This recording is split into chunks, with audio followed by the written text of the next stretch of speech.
I wandered today, real far. And not just one day either, but for an entire week. I saw and learned a bunch, and over the next 4 videos, you can join me as I wander the northern Cutaway Hills and the eastern Missouri River border regions of the Ozarks.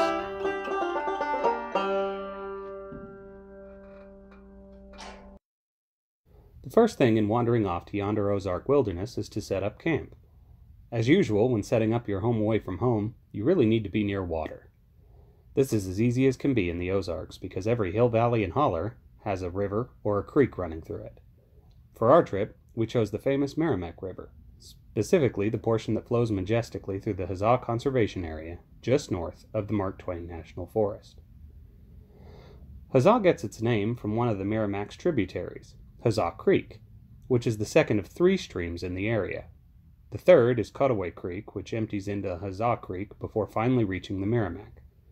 A fun note is that the Huzzah Creek and Cutaway Creeks are both named after French explorers and settlers. The 3 streams are major float trip destinations in the area. Nestled along the northern border of the Huzzah Conservation Area is the Ozark Outdoors Resort, which is where we chose to camp. In our case, we chose to rent out a camper plot, but the resort also offers a place for primitive camping as well. If neither of those suit you, they also have 2 resort-style motels, as well as a grand suite, several types of cabins, and 4 chalets. So basically, they have lodging no matter what kind of Ozark adventure you hope to have.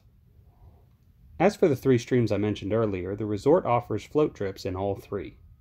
Of course, if you wanted to just float lazily down the Merrimack on an inner tube you brought with you, the resort offers free access to the Loop, a portion of the river that has a nice gravel bar to put in and a nice gravel bar to get out, wades downstream.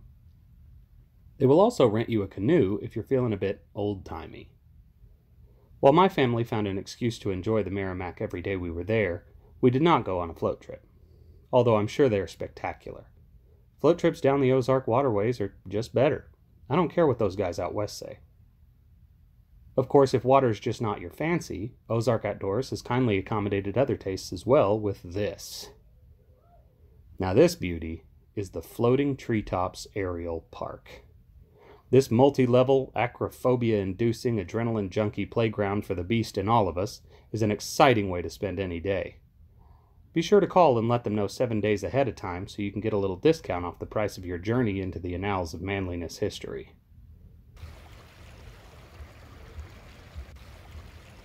Water is a major feature of the Ozarks that bleeds its way into most Ozark weekend getaways. Some of it has been dammed up across the Ozarks to create various lakes, which we'll surely cover in later videos. Fishing is also a large part of the cultural heritage of denizens of the region, which is why I found Canoe Henge, located at the entrance of the resort, to be a particularly stunning piece of art.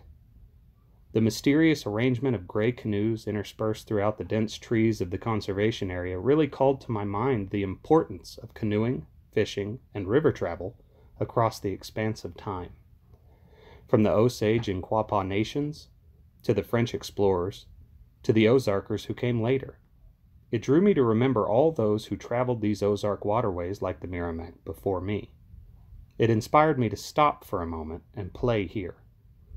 You might say, I like this henge better than the original. Now enjoy this song while you call me an uncultured swine in the comments below.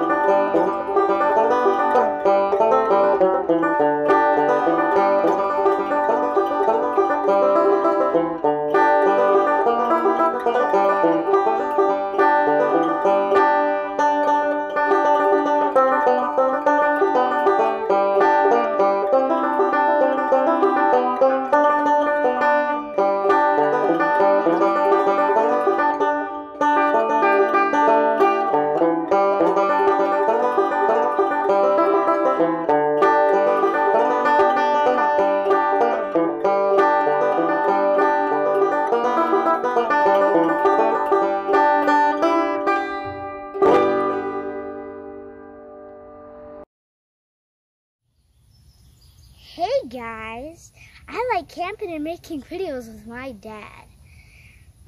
Click the like button if you enjoyed. Subscribe so we can keep doing the channel. Leave comments. We love comments, y'all. Wait.